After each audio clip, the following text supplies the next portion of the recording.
सभी को नमस्कार। आज हम पढ़ेंगे व्याकरण के मूल सिद्धांत। संस्कृत के प्रारंभ से, संस्कृत के प्रारंभ में क्या स्थिति थी, संस्कृत का अर्थ क्या होता है, संस्कृत को पढ़ने से पहले किस चीज की जानकारी होनी चाहिए, व्याकरण के मूल सिद्धांत क्या है, इन विषयों को आज इस कक्षा में हम लोग जानेंगे। संस्कृत शब्द है, आप लोग इससे परिचित हैं। संस्कृत शब्द में कौन सा प्रत्यय है? यदि प्रश्न परीक्षा में आता है संस्कृत शब्द में कौन सा प्रत्यय है, तो आपको जवाब देना है कता प्रत्यय है। इसके अलावा ये प्रश्न भी हो सकता है संस्कृत शब्द में उपसर्ग कौन सा है, तो सम उपसर्ग है और कता प्रत्यय है। संस्कृत सम उपसर्ग पूर्वक डुक्रिय करणी धातु है, डुक्रिय करणी करोती रूप बनता है ना, वही क्री धातु से बनता है। यहाँ सम उपसर्ग क्री धातु और कता प्रत्यय से बना है संस्कृत शब्द। संस्कृत का अर्थ क्या होता है? आप कहीं भी जाएंगे संस्कृत शिक्षक के रूप में तो आपसे अर्थ पूछेगा संस्कृत का अर्थ क्या होता है, क्या बताएंगे? संस्कृत परिष्कृत शुद्ध ना। तो संस्कृत में शुद्ध का भी आगम होता है, इसके लिए एक सूत्र है, देखिए। जो जानकारी आपको है तो बहुत सुंदर, बस दोहरा लीजिए, जो नहीं है उसको नोट्स के रूप में लिख लेंगे। संस्कृत का शाब्दिक अर्थ होता है जो भाषा सम्यक रूप से परिष्कृत है, शुद्ध है, परिमार्जित है और अलंकृत की गई हो, उसे संस्कृत के नाम से जानते हैं। शुद्ध है, परिष्कृत है, परिमार्जित है और अलंकृत है संस्कृत भाषा।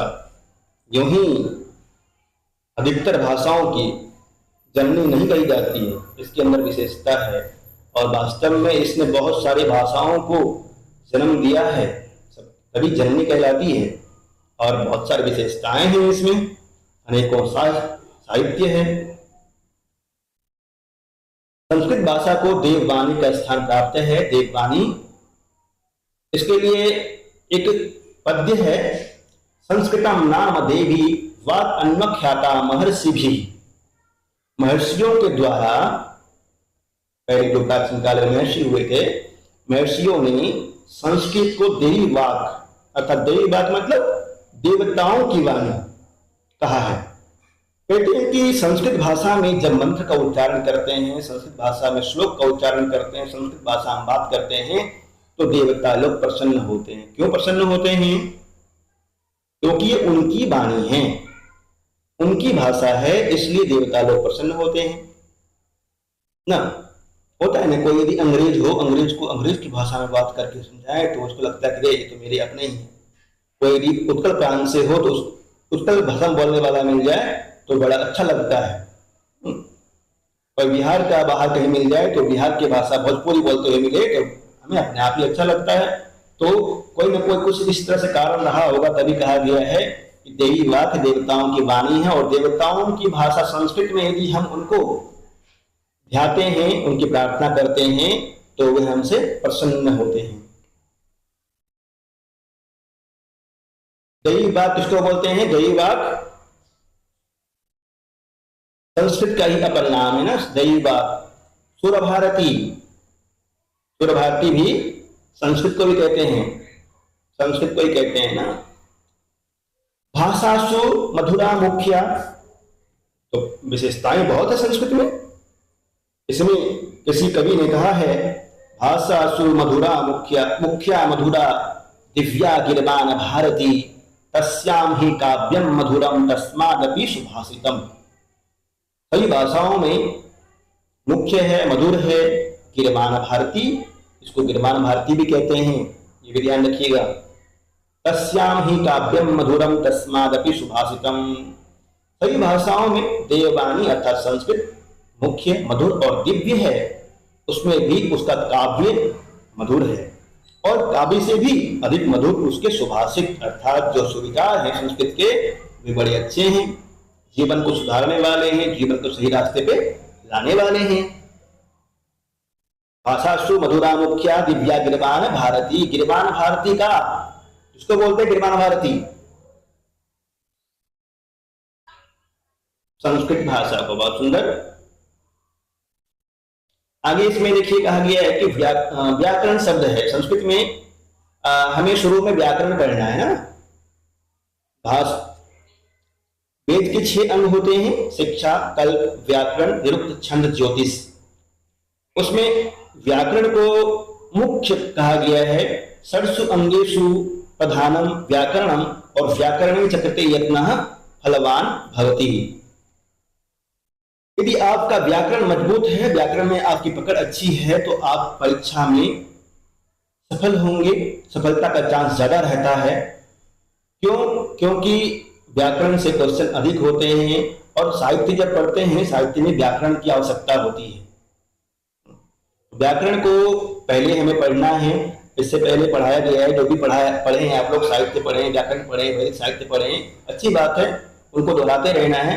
पहले हम अभी जो प्रारंभ कर रहे हैं आज के टॉपिक में, व्याकरण के मूल सिद्धांत, फिर उसके बाद संज्ञा प्रकरण पढ़ेंगे। व्याकरण की व्युत्पत्ति क्या है? व्याकरण वि आंग क्री ल्यूट। हाँ, वि उपसर्ग है, आंग भी उपसर्ग है, क्री ल्यूट, क्री धातु, ल्यूट प्रत्यय। युगोर ना को एक सूत्र है, युगोर ना को सप्तम अध्याय में सूत्र है। यहाँ जो ल्यू है ना, ल्यू में यू को यू अन कर देता है, यू को अन हो जाता है युगोर ना को सूत्र से। तो वी आंग क्री ल्यूट, ये परीक्षा में पूछे जाते हैं। व्याकरण के व्युत्पत्ति क्या होगा? वी आंग उपसर्ग क्री धातु ल्यूट प्रत्यय से व्याकरण शब्द की निष्पत्ति हुई है। व्याकरण का अर्थ क्या होता है? व्याकरण शब्द की निष्पत्ति कर ली है आप, तो व्याकरण का अर्थ क्या होगा? पीछे आपने संस्कृत का अर्थ जाना, व्याकरण का अर्थ या व्याकरण का परिभाषा क्या होगा? शुद्ध परिष्कृत, सामान्य अर्थ में कहें तो व्याक्रियन्ते व्युत्पाद्यन्ते शब्दः अनेन इति व्याकरणम। व्याकरण में क्या होता है? शब्दों का निर्माण होता है, शब्दों को शुद्ध किया जाता है। अनुशिष्यन्ते संस्क्रियन्ते वा शब्दाः, अनुशासित किया जाता है, संस्कारित किया जाता है शब्दों को, उसी का नाम व्याकरण है। व्याकरण को अन्य दूसरा शब्द के नाम से जाना जाता है शब्दानुशासनम। परीक्षा में क्वेश्चन आया हुआ बीपीएससी और एस्टेट। हमारा मुख्य ध्येय है बीपीएससी में चयनित होना। एस्टेट तो आपका हो ही जाएगा, जिन साथियों को एस्टेट भरना है ना। तो व्याकरण को क्या कहते हैं? दूसरे नाम से, किस नाम से पुकारते हैं? शब्द शास्त्र, शब्दानुशासन के नाम से भी पुकारते हैं। महर्षि पतंजलि की रचना है महाभाष्य। उसमें पस्पशान्निक प्रथम आन्निक को बोलते हैं। वहां पे आता है महर्षि पतंजलि के अनुसार, कहते हैं लक्ष्य लक्षणे व्याकरणम।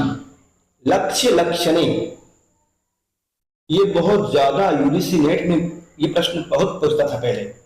लक्ष्य लक्षणे व्याकरण, यहाँ लक्ष्य क्या है और लक्षण क्या है? अर्थात लक्ष्य के लक्षण का कथन करने वाला शास्त्र व्याकरण कहलाता है। लक्ष्य और लक्षण को कोई बताएंगे क्या है? लक्ष्य क्या है?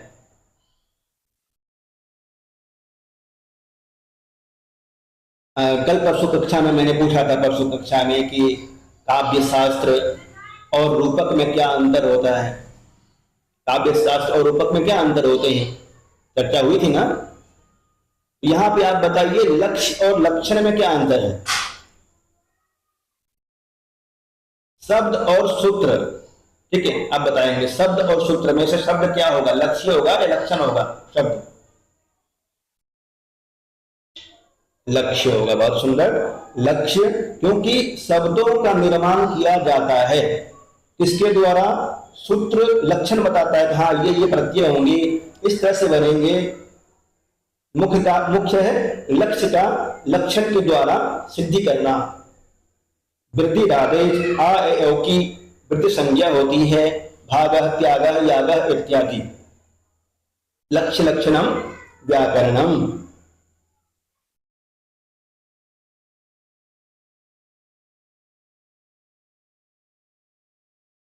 अथ शब्दानुशासनम। जब आप अष्टाध्याय याद करते हैं तो प्रथम प्रत्याहार सूत्र से भी पहले, प्रत्याहार सूत्र जो पढ़ते हैं उससे पहले भी आता है अथ शब्दानुशासनम, ऐ ओम, ऐ ओम, ऐ औच, है वरट लन, इस तरह से अथ शब्दानुशासनम। अब शब्द का अनुशासन करेंगे। शब्दानुशासन के नाम से भी व्याकरण को जानते हैं। वेदों में व्याकरण का स्थान क्या है? वेदों में व्याकरण की आवश्यकता होती है क्या? होती है ना। वेदों में व्याकरण को किस रूप में माना गया है? किस अंग के रूप में? मुख के रूप में। 6 वेदांग होते हैं। कौन कौन से हैं? एक बार दोहरा लीजिए। कौन कौन से? शिक्षा,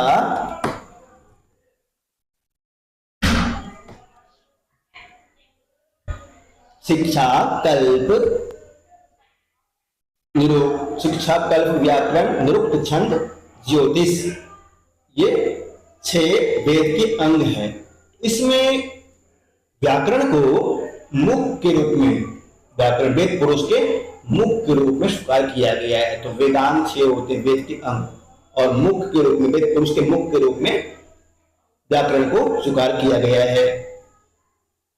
पाणिनीय शिक्षा में वेदांगों का वर्णन करते हुए प्रसिद्ध श्लोक इस प्रकार है। एक श्लोक है यहाँ पे, सभी को याद होना चाहिए, नहीं तो यदि याद नहीं करेंगे ना तो भूल जाते हैं। या ऊपर वाला रख लीजिए, दोनों में कुछ कर सकते हैं। नीचे जो बताए हैं वो वाला रख लीजिए या फिर याद कर लीजिए। छंदः पादो तो वेदस्य हस्तो कल्पो अथ पठ्यते, ज्योतिषामायनं चक्षुः निरुक्तं श्रोत्रमुच्यते, शिक्षाघ्राणं तु वेदस्य मुखं व्याकरणं स्मृतं, तस्मात् सांगम् अधिक्यैव ब्रह्मलोके महीयते। तस्मात् सांगम् अधिक्यैव ब्रह्मलोके महीयते। रूपक है ना वेद का, वेदांग के रूपक, वेद पुरुष के रूपक के रूप में समझाया गया है। वेद के अंग को रूपक के रूप में समझाया गया है इस पद्य के द्वारा। छंदः पादो तो वेदस्य, वेद पुरुष के, वेद के पैर के रूप में किस वेदांग को माना गया है? किस अंग को? छंदः, छंद को वेद पुरुष के पैर के रूप में माना गया है। हस्तो कल्पो अथ पठ्यते, हस्त हाथ को कल्प के रूप में नीचे दर्शाया गया है। इसी तरह से इसको देखेंगे। वेदांग, छंद वेद रूपी पुरुष के पादः मतलब पैर हैं, कल्पः वेद के हस्त हाथ हैं, ज्योतिष वेद के चक्षु है, निरुक्त वेद के श्रोत्र हैं, शिक्षा वेद का घ्राण है अर्थात नाक है, व्याकरण वेद का मुख माना गया है। मुखम व्याकरणम स्मृतम। श्लोक याद है सभी साथियों को ये वाला? यदि याद नहीं है तो याद कर लेंगे ना। एक बार दोहराइए फिर से। छंदः पादो तु वेदस्य हस्तो कल्पो अथ पठ्यते, ज्योतिषामायनं चक्षु निरुक्तं श्रोत्रम् उच्यते, शिक्षाघ्राणं तु वेदस्य मुखं व्याकरणं स्मृतं, तस्मात् सांगम् अधीत्यैव ब्रह्मलोके महीयते। यहां तक कोई परेशानी, कोई क्वेश्चन? समझ में आ रहा है? सामान्य सी बात है, पहले पढ़े हैं आप लोग, पर कुछ नया मिलता है तो ग्रहण कर लेना है, और कुछ नया इस नोट्स में डालना चाहते हैं तो आप लोग बता दीजिएगा, डाल देंगे वो भी। मुखम व्याकरणम स्मृतम, वेदांग रूपी शरीर का मुख व्याकरण को माना गया है।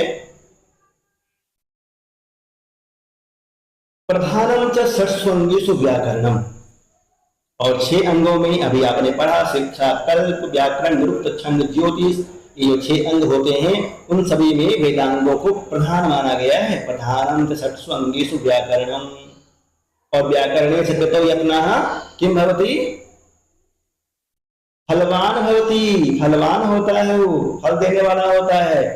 तो आप लोगों को व्याकरण अच्छी तरह से पढ़ना है, व्याकरण मंदाना है पढ़ करके। जब व्याकरण पढ़ेंगे तो फलदायक होगा, आप शिक्षक बनेंगे, प्रोफेसर बनेंगे जरूर। वेदाध्ययन की आवश्यकता, इसकी भी पुष्टि करते हैं पतंजलि जी, कहते हैं रक्षार्थम वेदानाम अध्ययन व्याकरणम। और भी किस लिए व्याकरण पढ़ना चाहिए, तो कहा गया है रक्षार्थम वेदानाम अध्ययन व्याकरणम, वेदों की रक्षा करने के लिए व्याकरण पढ़ना अनिवार्य है। फिर कहते हैं ब्राह्मण निष्कारणो धर्म षडंगो वेदो धियोज्यस्य, ब्राह्मण को अनायास ही बिना कारण के भी व्याकरण पढ़नी चाहिए।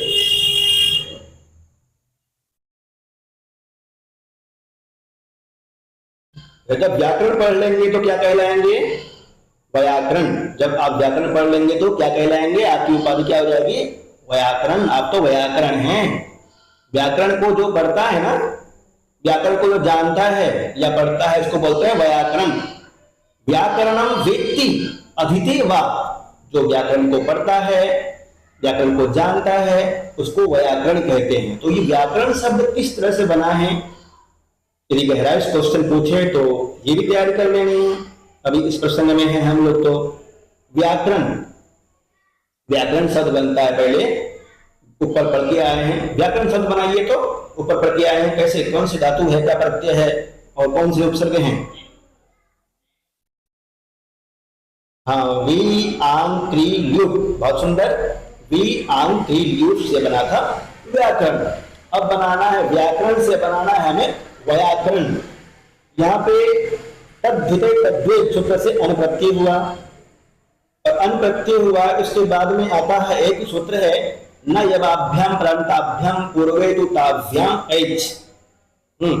ये यहाँ पे जो वी है ना, वह जो है वी आंतरिक था, उसको ऐकार कर देता है, ऐस कर देता है। यवाभ्याम, य और व, तो यहाँ पे य को, य से पूर्व व को ऐस कर देता है, ऐच हो जाता है तो वही बन जाता है, ऐ वृद्धि होती है। नयवाभ्याम परंताभ्याम पूर्वे दूताभ्याम, ऐच सूत्र है जिससे कि ऐट हो जाता है, वृद्धि होकर के बन जाता है व्याकरण। व्याकरण, व्याकरण की 9 परंपराएं थी। हम लोग जो व्याकरण पढ़ते हैं, पाणिनि व्याकरण, इससे पहले 9 व्याकरण हुए हैं। संस्कृत इतिहासविद मुख्य रूप से 9 व्याकरण परंपराओं का उल्लेख करते हैं। कौन कौन से, ऐन्द्रम चांद्रम काशकृष्णम कौमारम शाकटायनम सरस्वतम चापीसलम शाकलम पाणिनीयकम। ऐन्द्रम चांद्रम काशकृष्णम कौमारम शाकटायनम सारस्वतम चापीसलम शाकलम पाणिनीयकम, ये 9 व्याकरण हुए हैं। ऐन्द्र व्याकरण, चांद्र व्याकरण, काशकृष्ण व्याकरण, कौमार व्याकरण, शाकटायन व्याकरण, सारस्वत व्याकरण, आपिशल व्याकरण, शाकल व्याकरण, पाणिनीय व्याकरण। पाणिनि ने अपने अष्टाध्यायी में सही व्याकरणों का नाम लिया है। ऐन्द्र का भी लिया है, चांद्र का लिया है, कौमार का लिया है, शाकटायन का कई नाम आया है, आपिशली का भी नाम आया है। क्योंकि इन लोगों ने क्या किया था, कुछ सूत्रों की रचना की थी। बहुत सारे सूत्र इन्होंने नहीं बनाए, कुछ कुछ सूत्र बनाए थे इन लोगों ने, और अंतिम में जो संग्रह करने का काम करते हैं, प्रौढ़ रूप से व्याकरण को संपूर्णतया जो प्रस्तुत करते हैं हमारे समक्ष, वे कौन हैं, वे हैं पाणिनि। महाभाष्य के अनुसार शब्द शास्त्र, व्याकरण शास्त्र के आदि प्रवक्ता ब्रह्मा हैं। हाँ, शब्द शास्त्र के, इसको बोलते हैं शब्द शास्त्र, इसको बोलते हैं व्याकरण को शब्दानुशासन, शब्द शास्त्र। इसके आदि प्रवक्ता यदि परीक्षाएं पूछ ले आपसे, क्या जवाब देंगे, ब्रह्मा। आदि प्रवक्ता ब्रह्मा है। ब्रह्मा ने बृहस्पति को दिया, ब्रह्मा बृहस्पति प्रोवाच बृहस्पति इंद्राय इंद्रो भरद्वाजाय भारद्वाज ऋषिभ्यः ऋषयो ब्राह्मणेभ्यः। ब्रह्मा ने बृहस्पति को दिया, बृहस्पति ने इंद्र को, इंद्र ने भारद्वाज को और भारद्वाज ने ऋषियों को दिया। ये क्रम है इसका, याद कर लीजिए। एक दो क्रम कम से कम। ब्रह्मा ने बृहस्पति को दिया, बृहस्पति ने इंद्र को दिया, इंद्र ने भारद्वाज को और भारद्वाज के द्वारा अगली परंपराएं चली। व्याकरण कितने होते हैं? व्याकरण की परंपराएं में व्याकरण कितने हुए? व्याकरण 9 हुए हैं।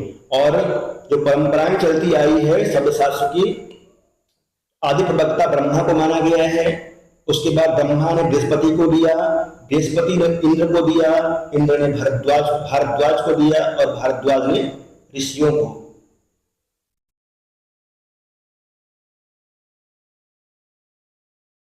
पाणिनीय व्याकरण, पाणिनीय व्याकरण में पंचपाठी पंचोपदेश, पाणिनि ने 5 उपदेश की रचना की है।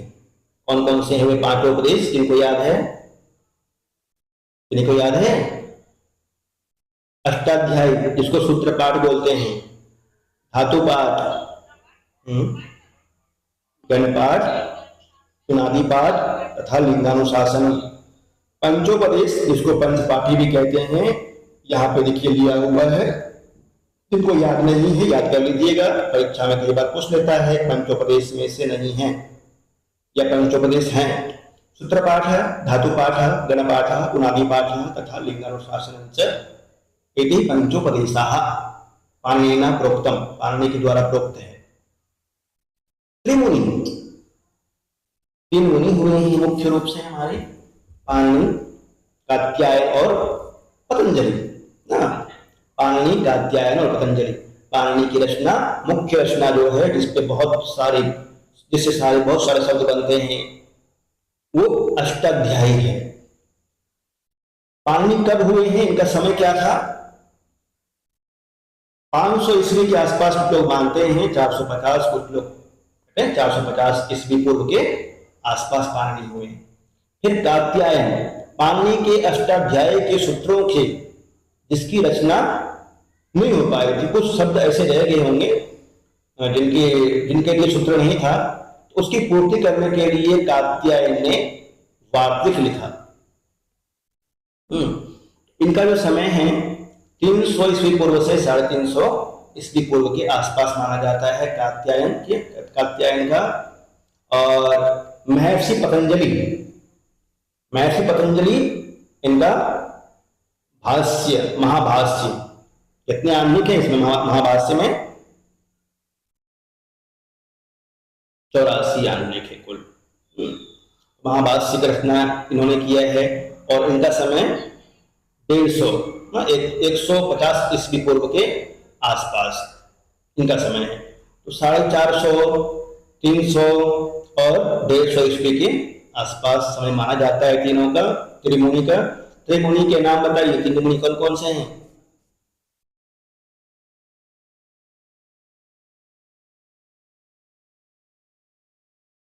हाँ, पाणिनि, कात्यायन अथवा वररुचि। यहाँ पे नाम डालना है हमें, वररुचि भी कहते हैं ना, कात्यायन को वररुचि भी कहते हैं।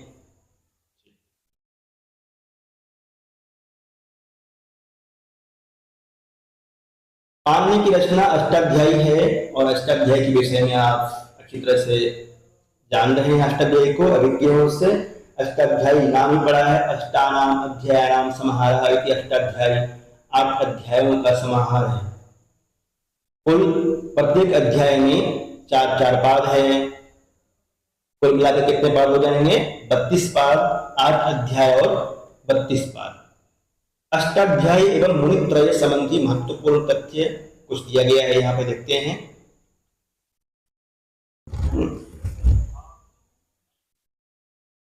अष्टाध्यायी को अष्टक भी कहते हैं। अष्टाध्यायी को अष्टक के नाम से पुकारते हैं। अष्टाध्यायी में 8 अध्याय है, प्रत्येक अध्याय में 4-4 पाद है, कुल 32 पाद हो जाते हैं। अष्टाध्यायी को अष्टक भी कहते हैं, ध्यान रखिएगा, अष्टक के नाम से अष्टाध्यायी को पुकारा जाता है। आप जब ऋग्वेद पढ़ते हैं तो वहां पे आता है ऋग्वेद में अष्टक कितने होते हैं, कति अष्टकः सन्ति ऋग्वेदे।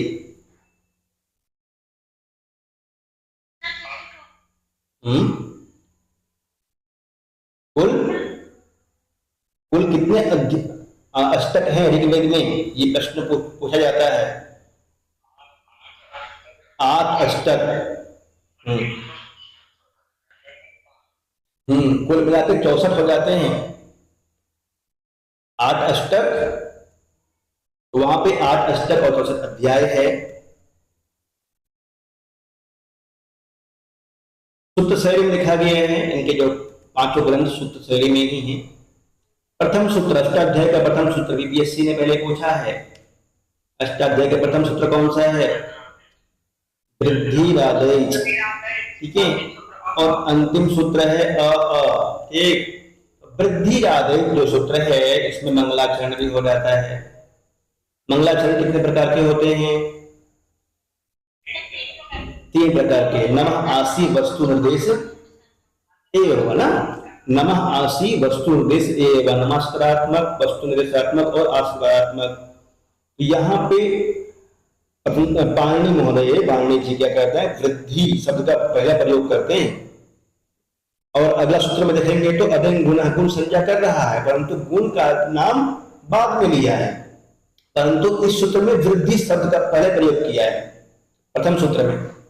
क्यों? क्योंकि किसी को मालूम है? बोलिए, वृद्धि शब्द का प्रथम प्रयोग क्यों हुआ है? अदंग गुण में तो गुण शब्द का प्रयोग बाद में हुआ, संज्ञा कर रहा है।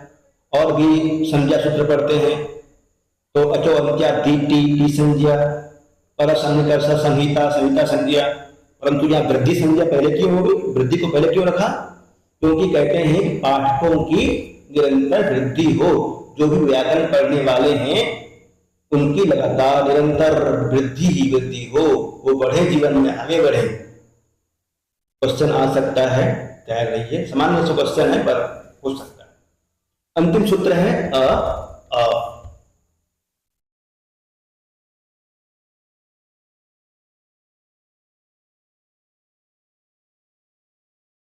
अष्टाध्याय में कुल कितने सूत्र हैं?